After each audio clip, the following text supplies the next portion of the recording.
So the people who are in your environment, are they weighing you down? Are they penetrating your peace? Like my mom this morning, 6:00 in the morning, sending me like little insults. And I'm like, Mom, I will be protecting my peace from you today. I don't have time. And she's like, oh, there you go with the protecting your peace. I'm like, yes, leave me alone. Hey there, welcome to Her Life by Design. I'm your host, Christina Galbato, NYC-based influencer, blogger, and online educator. When I graduated from college in 2016 and jumped into my first corporate job, I knew in my gut that I was meant for more. In just 4 years, I turned a fledgling blog and Instagram into a 7-figure business that allows me to travel the world. Now I help women just like you do the same, create the life and career of your dreams using the power of social media and blogging. Tune in every Wednesday for solo episodes and conversations with industry leaders all about influencer marketing, blogging, creating a career online, and navigating life as ambitious females. We are all about sharing actionable, step-by-step strategies here, so make sure you're ready to learn. Let's dive in. Hello, and welcome back to another episode of Her Life by Design. With me today is Kiara Asnakis, the Amazon best-selling author of Permission to Pivot Granted and a productivity coach who helps entrepreneurs conquer their chaotic schedules, set strong boundaries, and do the right things at the right time for the right reasons. Today, we're going to be discussing how to be more productive, how to manage a chaotic schedule, how to set boundaries on social media and in life, and really just getting into all things time management and being a more effective, productive entrepreneur. I'm so thrilled to have you here, Kiara. Welcome to Her Life by Design. Thank you, Christina. I'm so excited to be here. Thank you for inviting me on the show. This is going to be so good. I was telling Kiara before, I'm like selfishly so excited for this episode because I love talking about productivity. I'm very type A, and this is like very much my jam. And for the audience's context, I first heard about you through Viv Okafor. She's one of the support coaches in my mastermind program.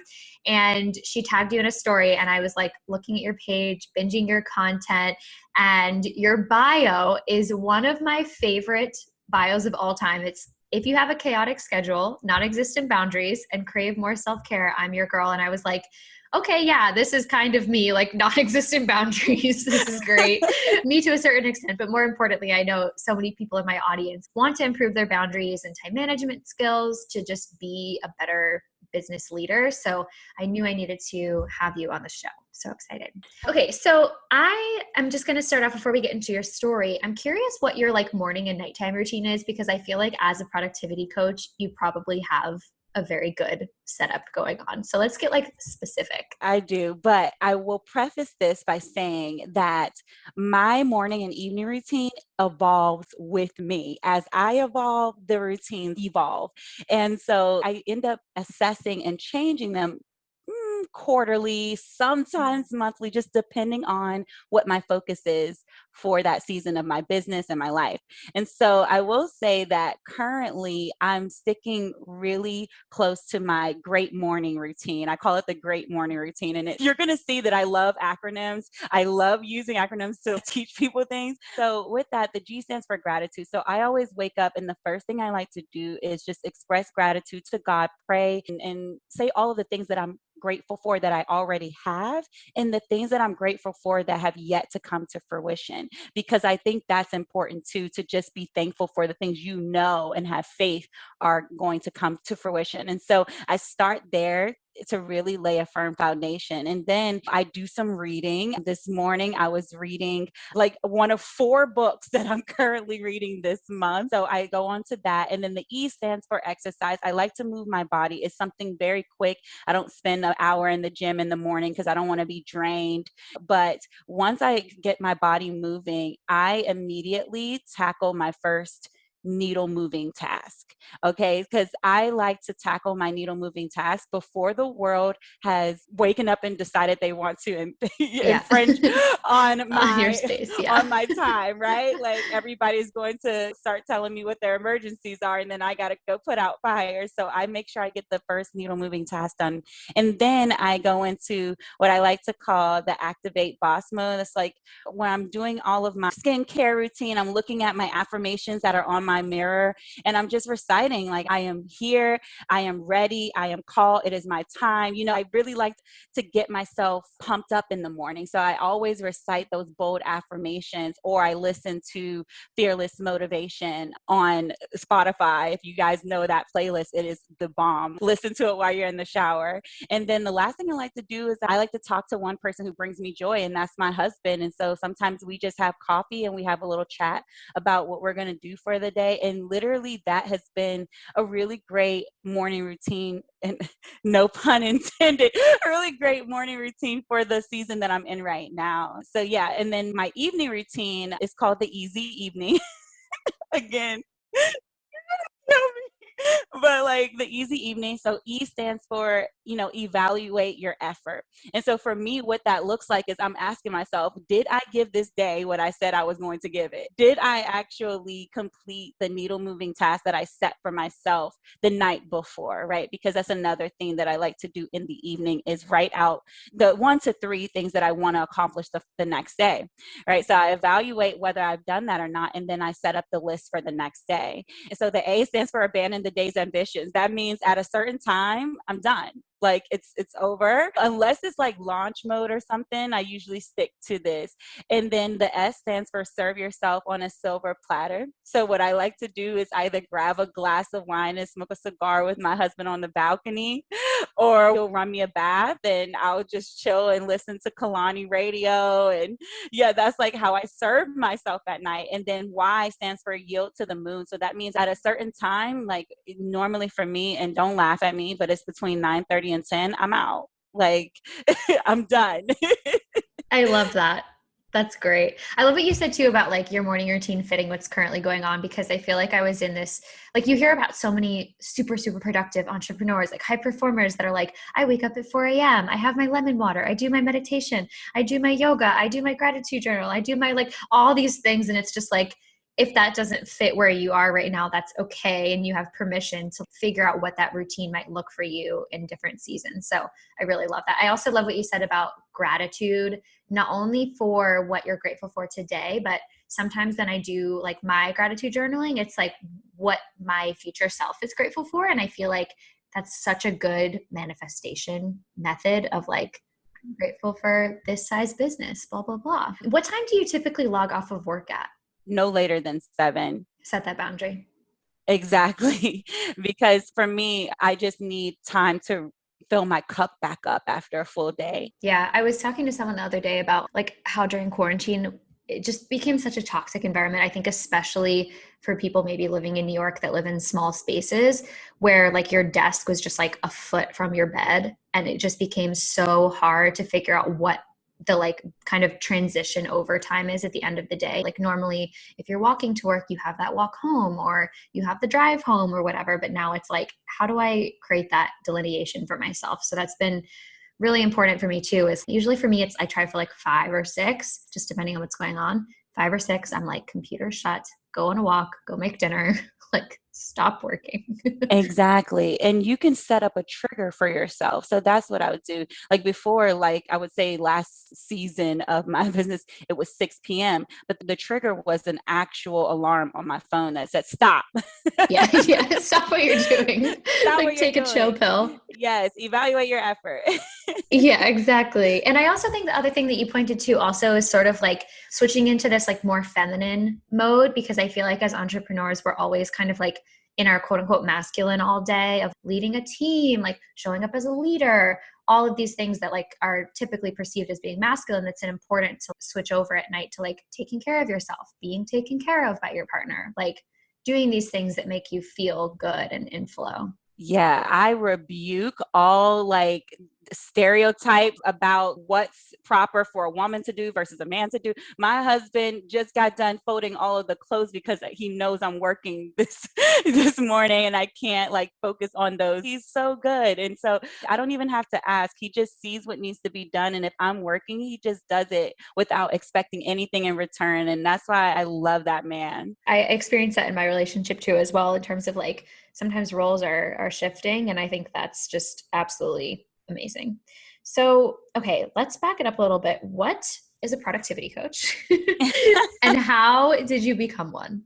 such a great question. So for me, I can only speak to what it means to be a productivity coach to me. I know that there are other productivity coaches out there, time management coaches that may define it differently, but this is how I see it. I help coaches, corporate escapists, service-based entrepreneurs conquer their chaotic schedule and do the right things at the right times for the right reasons in the right way for them, right? So I take all of that, and what makes me unique is that I fuse that with the idea of lifestyle design, because I believe that when you tell your time where to go instead of wondering where it went, then you can design the life and business of your dreams. So it all works together. And how I became a productivity coach was because you know how it is when you first decide that you want to start your own entrepreneurial journey, and then your coaches are telling you, you gotta niche down, you gotta niche down. Nobody's gonna understand what lifestyle design strategist means. No one's gonna know what that means, Kiera. You gotta get specific.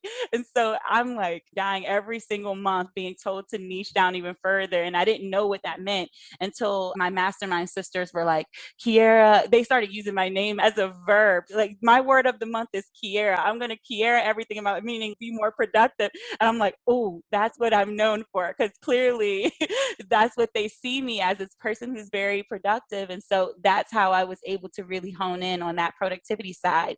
But I didn't want to completely abandon that lifestyle design, goal setting, manifestation, all of that. So I wove it into what I do. Mm-hmm. That makes sense. I feel like a lot of women, or not women, just entrepreneurs in general that are, aspiring coaches have that problem. I hear all the time, like, I want to help women live their best lives, right? But it's like, what does that tactically mean? Was there anything like outside of that feedback from other people, like any framework that you learned from your coaches that allowed you to like identify exactly sort of like what the methodology that you were going to use was, if that makes sense? That's a great question. So I feel like when I first started out, I wanted to host, let me just give you a little bit of background just really quick before I answer that. I wanted to host luxury vision board workshops on cruise ships. That is Wow, very specific. specific. Yeah. Right? That's as specific as it gets. Yes. And so no one had a problem understanding what that meant and like what the overall goal was. It was, I wanted to add something extra for the experience. I used to work on a cruise ship, and I know like that there are activities and things like that. And I wanted to be a part of that whole thing. Then COVID happened. And all of a sudden, this whole idea and dream of hosting luxury vision board workshops on cruise ships went to hell in a handbasket, right? And so I was like, okay, what do I do? And honestly, it hadn't crossed my mind to host the vision board workshops virtually until someone asked me. And so I was like, okay to do that. And I thought it was brilliant, but I guess I didn't at that time understand what the full end goal would be for the client, what the transformation would be. And so I was in a program that really walked me through, okay, who is your ideal client, your ideal client avatar? Who are they? What's her name? Where does she work? What's she struggling with? Okay, through this program that you want, or through this workshop or this framework that you have for designing a intentional vision board, how are they going to get from point A to point B? How are they going to get the transformation? And so me journaling that out, writing that out, and then it was just iteration after iteration. And I finally came to the conclusion that I designed this whole, it's called my lifestyle design protocol. That was the framework that I decided I was going to teach, because it was so much more than just creating a vision board. It was creating one with intention. It was rooted in self-awareness. It tapped into so many different areas. And I'm like, now this is what I can package and sell to her that will be transformational. Got it. Yeah, that makes a lot of sense. And so I feel like in doing my kind of like research on your background, not to sound creepy, you worked on a cruise ship and then you were like teaching English abroad, right? At some point? Yes, I did. I taught English in South Korea and in Afghanistan. Wow. Oh, that's like a whole other podcast episode. Absolutely. I'm so curious about that experience. But like having all these different roles and now being a productivity coach, how have you given yourself permission to pivot into like owning all of these different titles in your life? Because I feel like sometimes women in particular obviously like battle imposter syndrome and kind of feel like even if they have all of the quote unquote credibility, experience, transformation stories in the world, they still are like struggling to really own this new role that they're pivoting to, if that makes sense. Absolutely. So I wrote a book called The Millennials Unconventional Guide to Retiring Every Other Year about 4 or 5 years ago, right? And in the book, I talked about how we need to abandon the caution that society has saddled us with in terms of needing to stick to this very curated idea of what the American dream looks like. As far as we all know, we only get one life. So we need to have that attitude that I'll be damned if someone else tells me how to live it, right? But so many people feel obligated to follow the path that their grandparents or that their parents have set for them or that their friends expect of them. And then they end up abandoning their own ambitions and authenticity. And I feel for that because I'm like, no, don't. I'm like, you can get it wrong 100 times before you have to get it right. Just go out there and be true to yourself and allow yourself to experience different paths and different avenues, because ultimately my mom always said there's more than one way to get to where you want to go. I was always going to end up here. No matter what I did, I was always going to end up pursuing my purpose, but I just took a few detours along the way. And then that's when I came out just recently this year. I came out with my book, Permission to Pivot Granted, an unapologetic guide to changing your goddamn mind and life. And it's about getting out of that state where you're stuck, you're stagnant, and you're struggling because you are constantly trying to follow a path that was set for you by someone else or by society, instead of just asking yourself the hard question, what do I want to do with my life? What legacy do I want to leave? And when we don't ask ourselves these type of questions and then bet on ourselves, right, and go for it, then we're stuck. We're stuck living a life that's completely out of alignment with our personality, our passions, and our purpose. And that makes me sick to my stomach. That's why I do this work. I want to help women feel invincible. I want to help them feel like they can bet on themselves. Yeah. Oh my gosh, that's amazing. I know that resonated with so many people listening. And for someone that's wanting to try something new, sort of like break out of whatever society's told them to do, how do you find the confidence? For example, like a new coach, like how did you have the confidence at the beginning to know I know my shit and I can help somebody else? You know what I mean? And sort of get beyond that like imposter syndrome, like build up that proof that you can go into this new role. It's a hard one, but I will tell you, like, it's not easy, but it's simple. So I started my whole journey through personal and professional development started with reading. I know that sounds just super basic, but I started really reading personal and professional development books and personal finance books and started laying the foundation for myself.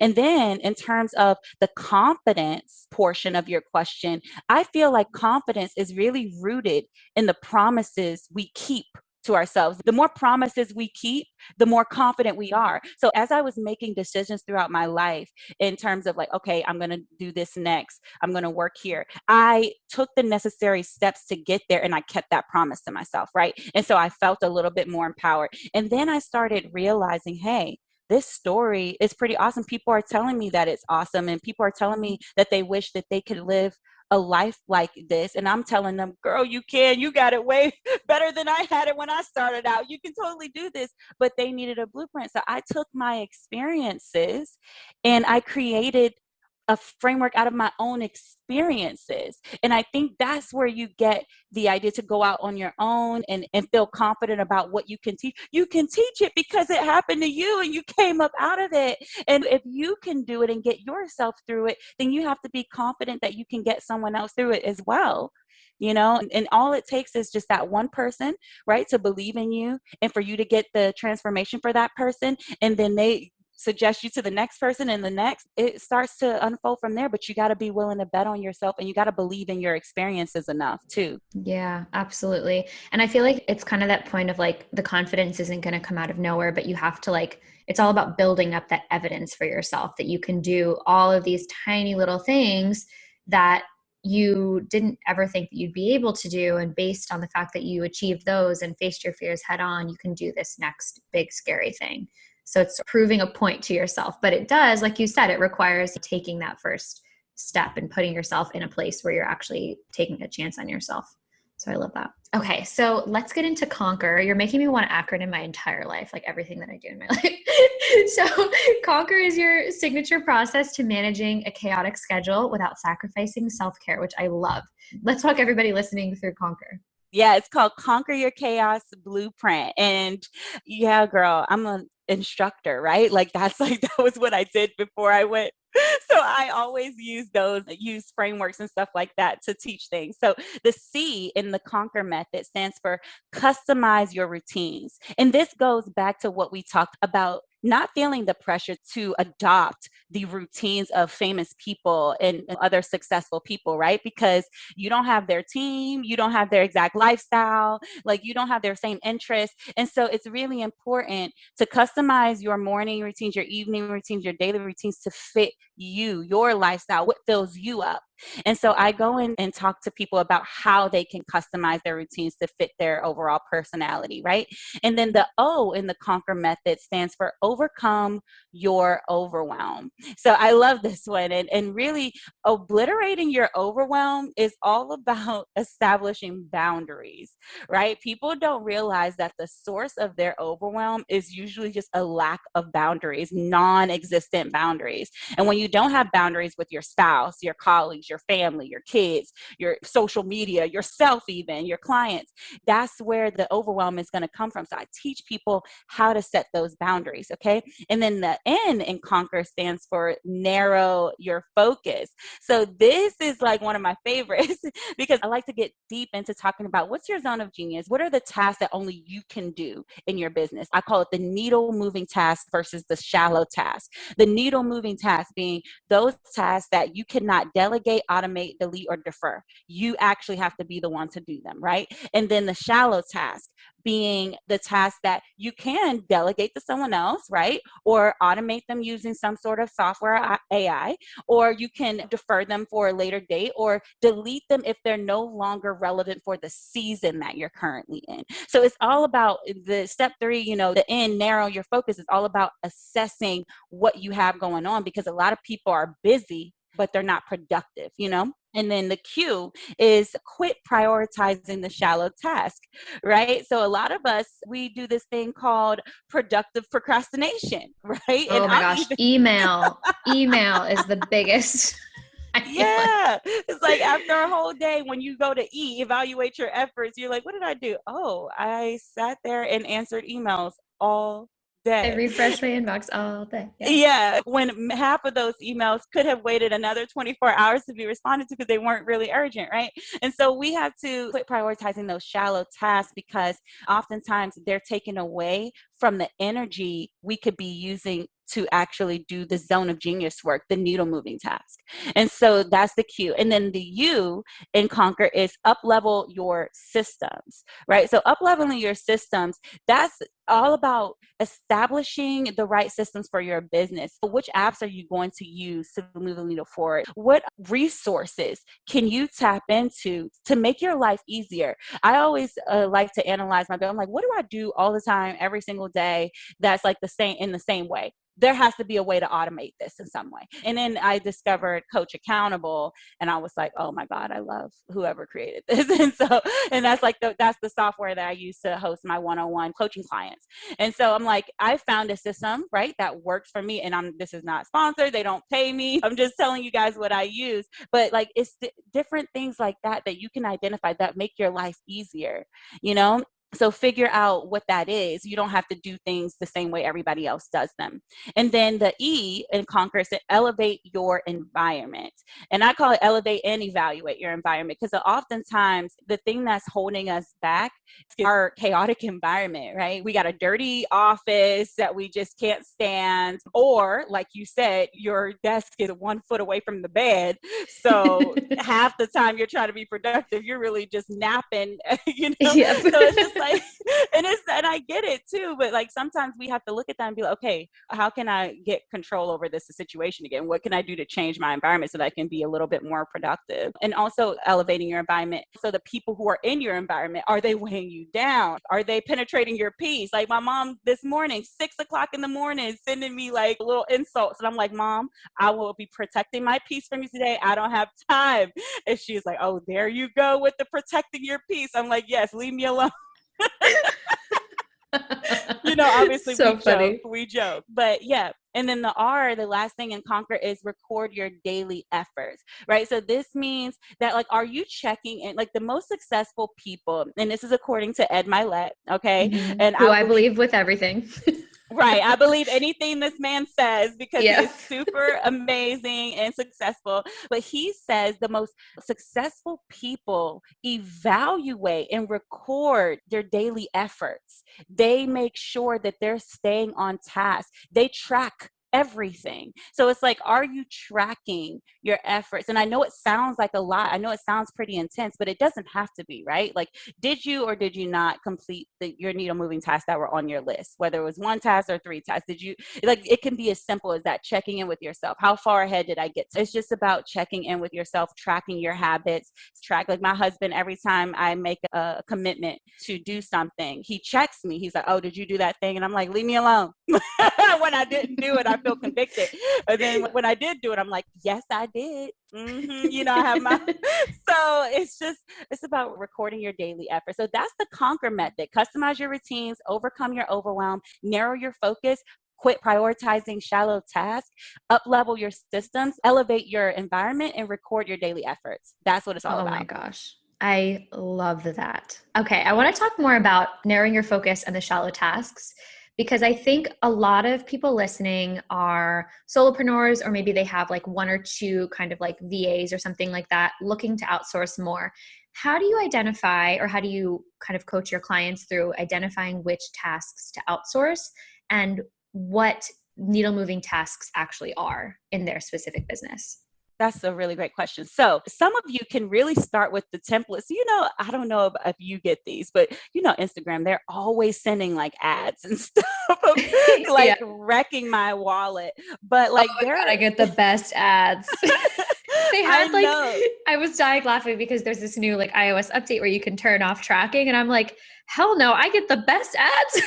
Like, track me all day. Right. They know exactly what I want. They're reading I my mind, know. which I is kind know. of weird. But one of the ads that popped up was like this ad that was selling all of the tasks that a normal, let's say, VA would do or OBM. It was like basically all of the roles that you would have in your business, all of their descriptions and their task outlined. And then, for example, if you didn't know what a CFO does, like it has it listed out there for you, or if you're looking for one, what you should be putting in the description, all that stuff. So getting templates like that and looking at what a normal person in that role would do, and then figuring out what it is that you're doing that's in alignment with those things, and deciding if you need that person based on the level of your business that you're at right now. Let's say without the temps, you don't have that. Just track for just 1 week every single thing you did in your business, if you can, and even have like a spouse or somebody maybe kind of help you track if you can't do it on your own. But try to track every single little thing, and then by the end of the week you should have a pretty good picture of everything you do. And then ask yourself for each task, as you're going down line by line, ask yourself, does this require deep work? Does this require focus, like absolute focused attention? It requires my critical thinking, my brain.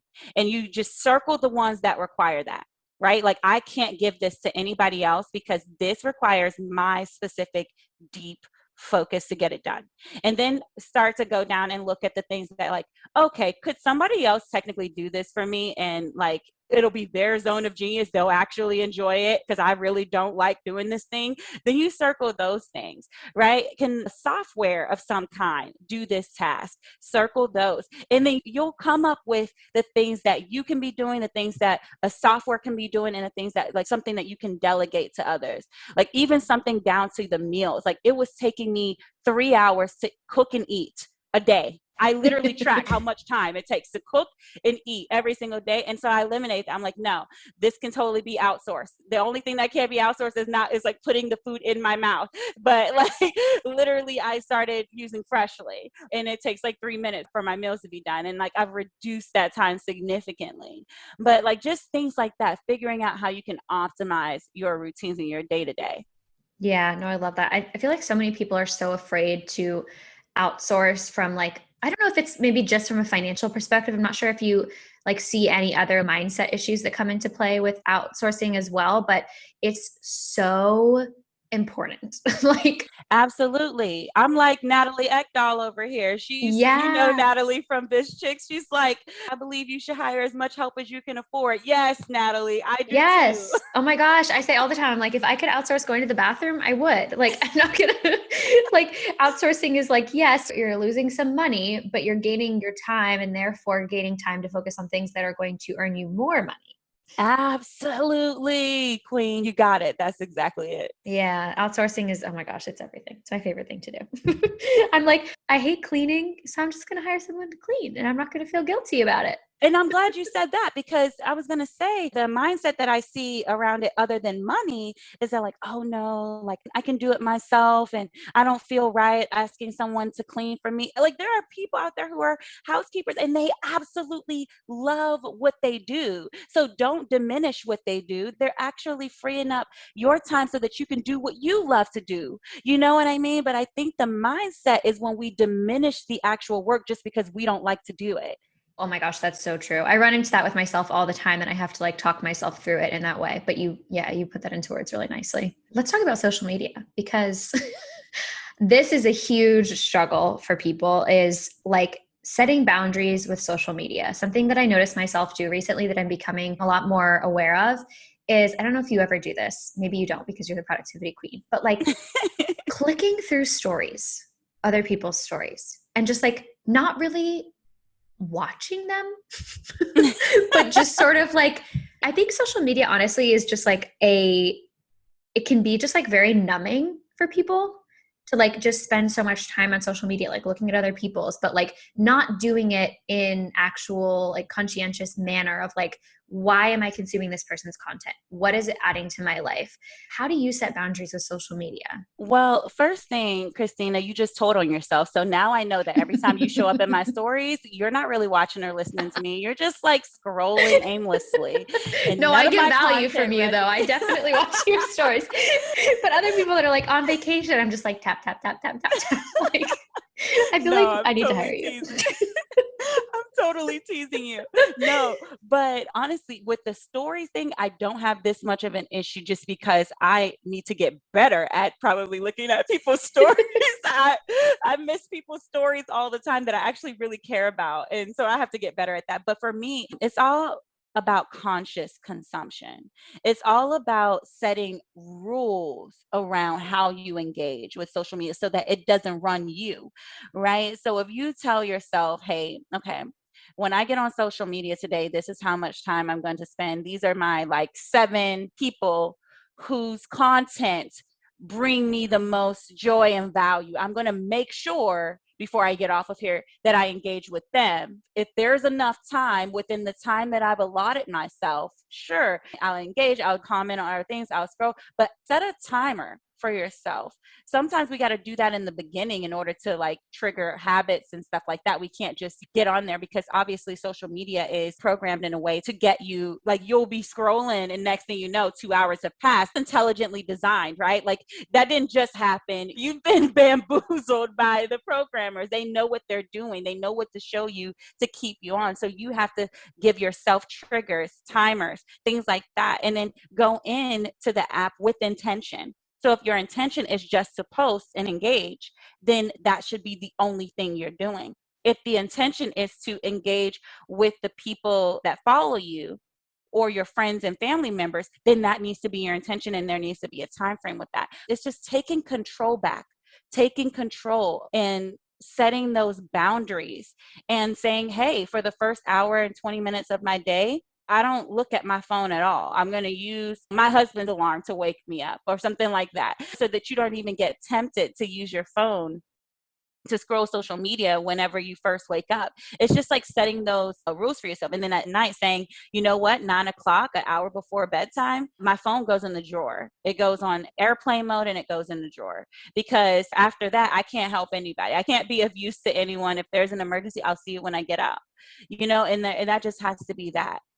Yeah, no, I love that. And I feel like the not looking at your phone thing in the morning for a certain amount of time is such a game changer. I just noticed like my mood throughout the day, my productivity, everything just like really drastically switches. And then another thing I do too as well is with email, not the same as social media, obviously, but I find that sometimes they can operate kind of in similar ways where you're just reactive, right? Like on Instagram, you see a comment come through or a DM and you're like immediately responsive. Same with email, is to just check it like beginning and the end of the day, or even just once a day and not feel like you need to be there all the time. Well, you can use apps too to do that for you. Like I know my coach Glow, she uses Your Hour, which kind of it tracks your social media usage. You go in and you set how much time you want to use, but the moment you exceed that time, it has this like really big thing. So it'll strike you. And then one of the things that I do is I turn off my notification during a certain time. So for me, like I don't receive notifications for regular SMS most of the time because I talk to people via WhatsApp, but I don't even receive. So then I have to remind myself to check it manually because it'll be like 2 days and I didn't respond to somebody. So I'm like, oh snap, because I never got the notification for it. So that's also like sort of the caveat to turning off your notifications, setting rules around. It's like sometimes you might miss some things, but it's like you got to weigh the pros versus the cons. Totally. Yeah. No, turning off like all of my notifications has been a game changer. I still have my text ones on because generally it's like my mom, but like my email, Slack, Instagram, no notifications at all. And even with like responding to text, I usually just do it like once a day or once every 2 days, honestly. Because it's like half the time this stuff can wait, like it's not really an emergency unless it's a true one. Absolutely, absolutely. You'll get to it, and that's why I say even with clients too. When I see you already have this set up, but when somebody emails you, they get a notification saying that you'll get back to them within 24 to 48 hours. Even having something like that is really a game changer as well, so that people don't expect that you'll just stop what you're doing to respond to their email right away. Exactly. Yeah, because that's the thing with boundaries, right? It's that quote that's like, you show people how to treat you. It's the same thing with boundaries as well. If you're constantly accessible, then that's the expectation that people have with you. Exactly. So I want to hear a little bit about like your personal boundaries that you have, like maybe in your life or your business. If you can share just like some examples of what those look like. I love specifics.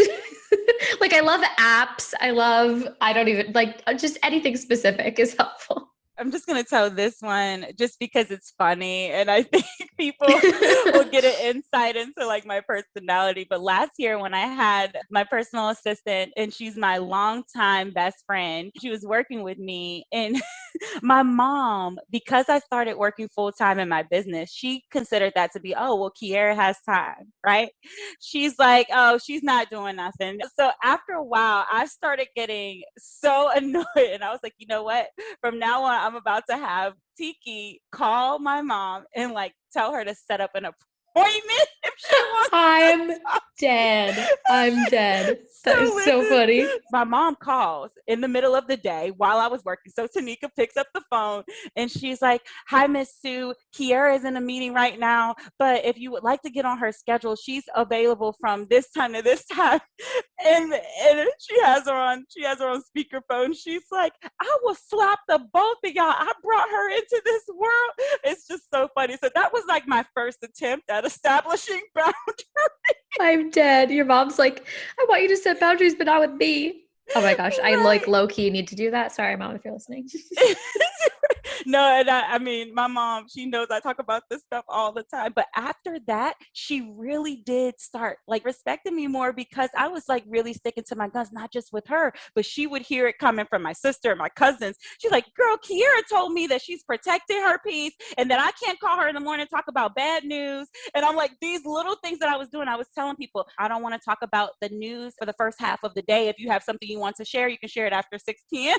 Yep. Oh my God. That's So these so little funny. things, like just scripts that you can say to people to let them know that you mean business now and that like there are just certain things that you're not going to tolerate anymore, but in a respectful way. So as much as I can give you like apps and things like that, it really is about you standing in your power, standing in your truth, and telling people how you want to interact. And hopefully they'll be okay with that because they'll even be empowered to do it themselves, you know?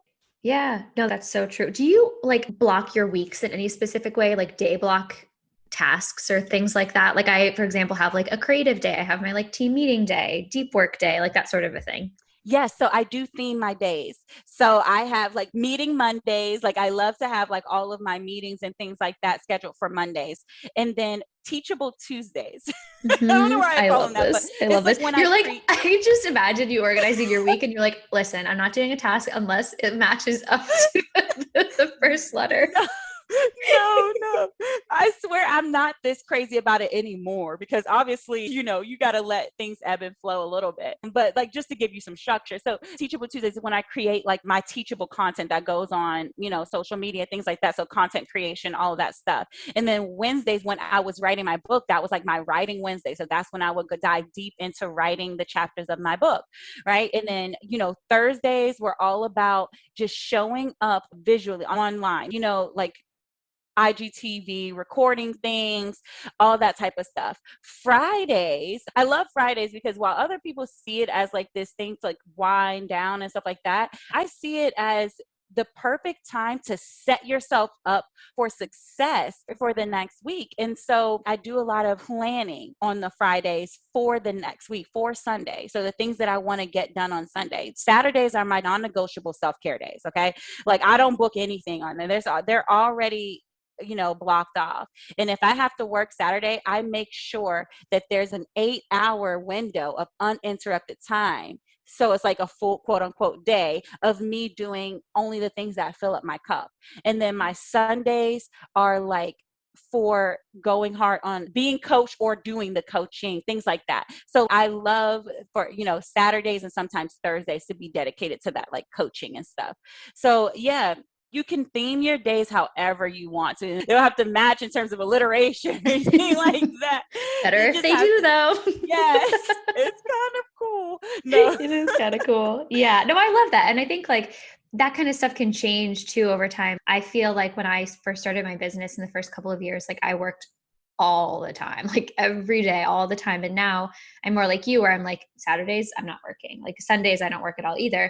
But you can change things over time. Like maybe one day in the future, you decide that you don't want to work Tuesdays, and then you just don't work Tuesdays. And you're allowed to shift the theme of your days as your business evolves and grows. So Yeah, I remember. So just a few months ago, I was a productivity coach inside of Danielle Leslie's Course Alchemy program. I would do one-on-one productivity power hours with each of her clients, right? So they got me one-on-one for clarity call, productivity call, whatever. And so I would say, these are my days. So Mondays, Fridays, and Sundays, they could book me. And I was like, okay, those are CA days, Course Alchemy days, like those are dedicated. And then the other days were left for my business. And so I would, fit everything there. So it changes. It can evolve. Like your theme days don't have to remain the same for the whole year. Base it off of the projects you're on. Like I don't do that anymore. So now my schedule looks different. But when I was doing that, I'm like, okay, this is how I'm going to set it up so that I can still keep the main thing, like Brendan Burchard says, right? And it worked out perfectly like that. So everybody knew that those were the days they can book. yeah, that's absolutely incredible. This has been such an incredible conversation. I'm sure that so many people listening just took so much, first of all, motivation to set boundaries with themselves in order to like be more productive and be, more successful entrepreneurs. So thank you so much for sharing all of your insight. Where can people find you on social media if they're interested in your offerings? Absolutely. So for you all, I do have a Conquer Your Chaos blueprint. It's free and you can sign up for it at conqueryourchaosblueprint.com. And I did send it to you, Christina, so you can put it in the show notes. And then you can find me on Instagram at Miss Unconventional _. I'm on there. I do have a podcast that I am, definitely trying to get more consistent with as time goes on. It's called the Productive Boss Podcast. And so you'll be getting more episodes from me there. And then I also have my main website, which is missunconventional.com. So those are all the places that you all can find me. Awesome. Well, I will go ahead and link that in the show notes. Thank you so much, Kara, for being on the show. Thank you so much. Thank you so much for tuning into Her Life by Design. If you enjoyed this episode or learned something new, I want to tell you about 2 ways that you can support the show and keep Her Life by Design going. Number 1, get yourself subscribed. Every single week, I'm bringing on the influencers you love to follow, the people behind the brands you dream about, and the whoa, I can't believe I get to hear from her women you look up to. So take a second right now to hit that subscribe button so that you never miss a thing. Number 2, leave a review. This is the ultimate way to support Her Life by Design, and it takes less than a minute. You can write something short and sweet like, I love this show, or write something longer about how this podcast has changed your life or something that you learned from it. I am not exaggerating when I say that I check reviews every day, and every single one, no matter how short or long, motivates me and means everything to me as a female entrepreneur. The more reviews we have means the higher we rank on the Apple Podcast algorithm, which means bigger guests. So whether this is the first or the 50th episode you've listened to, take the next minute to leave a review. I am eternally grateful. Thank you so much for supporting the show, and I will see you next Wednesday for another episode of Her Life by Design.